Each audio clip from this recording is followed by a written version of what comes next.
नमस्कार मित्रांनो, मी सखी. सिन्नरमधील ऐश्वरेश्वराच्या मंदिराला भेट दिल्यानंतर आपण थेट निघालो आहोत भैरवनाथाच्या दर्शनासाठी. तळ्यातील भैरवनाथ हे सिन्नरचे ग्रामदैवत आहे आणि हे ढगा डोंगराच्या पायथ्याशी आहे. मंदिर अतिशय सुंदर आणि देखणं आहे. कधी जर तुम्ही इकडे आलात तर नक्की या मंदिराला भेट द्या.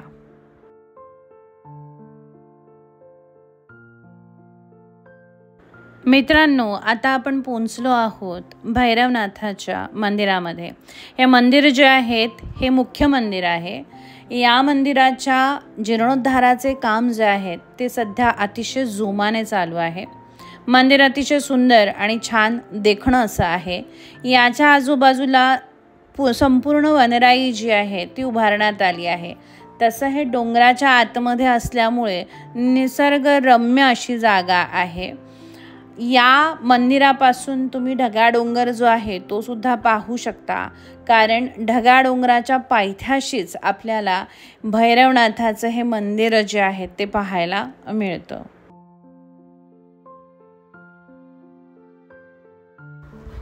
येत्या 11 एप्रिलला या भैरवनाथाची मोठी यात्रा जी आहे ती होणार आहे.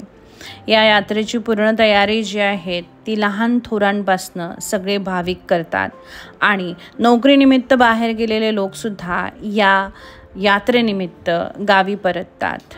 मंदिराला रंगरंगोटी, विद्युत रोषणाई सगळ्या गोष्टी ज्या आहेत त्या करून रथ जो आहे तो संपूर्ण सिन्नर शहरातून फिरवला जातो. कावड काढली जाते. गंगेतील पाणी जे आहे ते आणलं जातं. म्हणजे यात्रेच्या कालावधीमध्ये हे मंदिर जे आहे ते भाविकांनी अगदी गजबजून जाते. 11 एप्रिल म्हणजे आत्ताच. तुम्ही सुद्धा या यात्रेत सहभागी होऊ शकता. निर्विघ्न कार्य पूर्ततेसाठी भावी नवरदेवाने पत्रिका भैरवनाथांच्या चरणी अर्पण केली. भैरवनाथ हे नवसाला पावणारं दैवत आहे आणि ग्रामदैवत सुद्धा. प्रत्येक मंगलमय कार्याची सुरुवात जी आहे ती इथून केली जाते.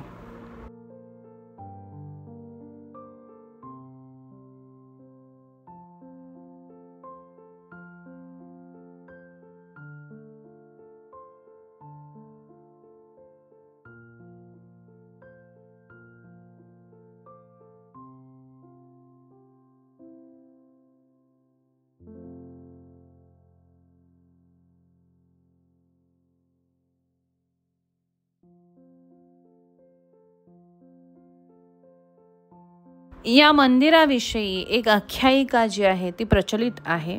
राजा फतेसिंहच्या काळामध्ये सरूबाई लोणारे यांना मिळालेल्या जमिनीवरती त्या नेहमी यायच्या. वृद्धापकाळामुळे त्यांना येणं शक्य होत नव्हतं. तेव्हा त्यांनी भगवंताला विनंती केली की आता मला इथे येणं शक्य होणार नाही आहे.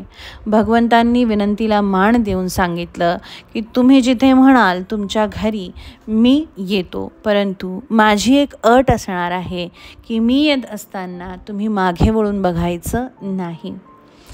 भगवंत आणि सरूबाई यांनी जवळजवळ सरस्वती नदी जी आहे ती ओलांडल्यानंतर सरूबाईंनी मागे वळून पाहिल्यानंतर देव जे आहेत ते तिथेच लुप्त झाले. आत्ता सध्या काळभैरवाचे जे मंदिर आहे ते तेथेच उभारण्यात आलेले आहे. अशी काहीशी आख्यायिका जी आहे ती श्री दत्ता जोशी सरांकडनं ऐकण्यात आली.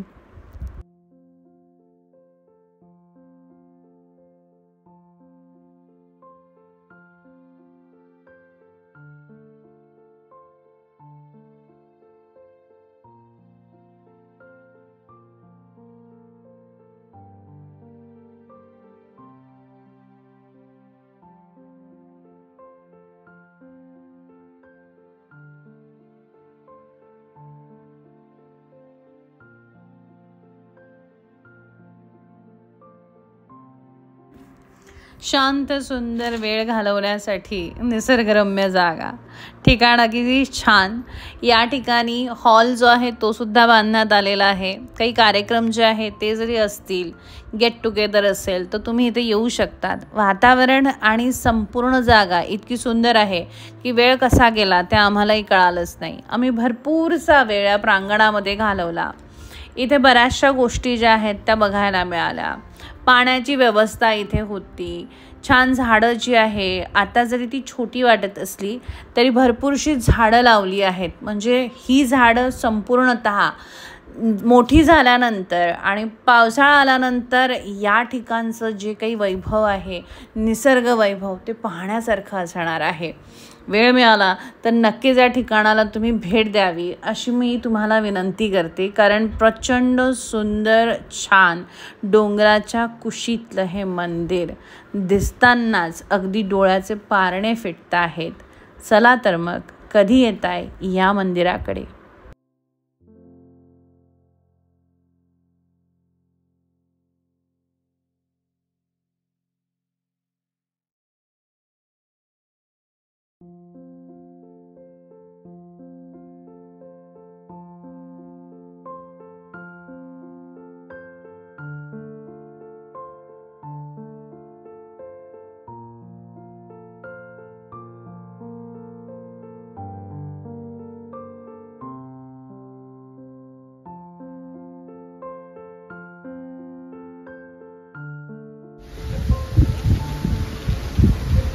भैरवनाथ महाराज आपल्या सगळ्यांना सुखी, आनंदी आणि प्रसन्न ठेवो, ही सदिच्छा मनामध्ये ठेवून आपण आपला ब्लॉग जो आहे तो इथे संपूया.